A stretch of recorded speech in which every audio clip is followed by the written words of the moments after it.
How long have you been living in China?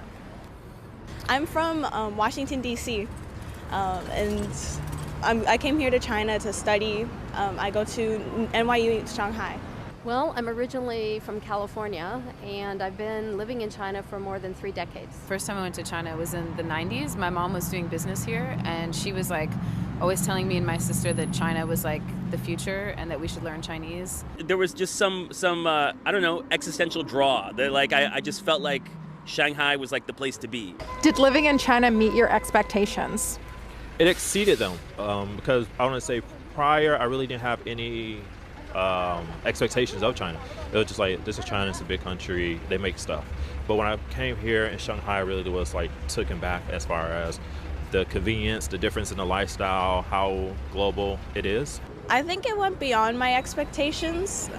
Originally, I didn't really have much. I thought it was going to be similar to the States, but actually it's a lot more advanced than I thought it would. And going back to the States after my first time kind of gave me like a reverse culture shock.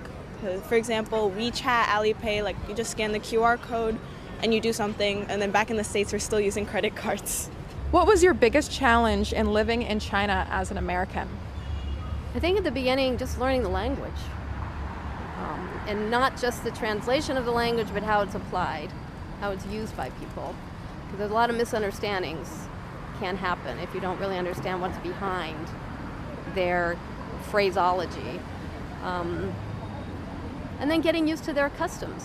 You know, I'm the visitor. I'm the one that has to change to fit in here, not the other way around.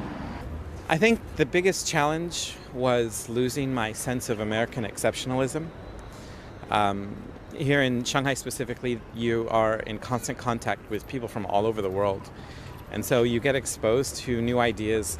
Back 13 years when I first arrived here, there was this rock star effect where you say you're from America and everyone's like, wow. You say you're from California, they go, wow, again. Now there's been somewhat of a desensitization amongst Chinese here because there are, about 250,000 foreigners who live in the city. Having lived in both the US and China, which country would you prefer to be based in now?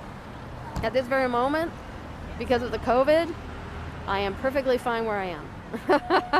This is a question that I actually think about a lot because I have a 3-year-old son, and where is he going to grow up weighs on me. And of course I want him to grow up in America. I really want him to like have some time in America at least, right? Even if he grows up partly in China, partly in America, I want him to have some of that cultural experience. But I cannot see moving to the US right now. I hope things get better, and that like there are more opportunities there. I hope that like the healthcare system gets fixed, and so it's not so ridiculous, because these are like practical concerns that I have in going back. If I were to go back with like my family, like, okay, well, what are we gonna do for healthcare? What am I gonna, like I would probably have to go there with my own business, and so I'm like that gives a whole host of things that I would worry about that I don't worry about here.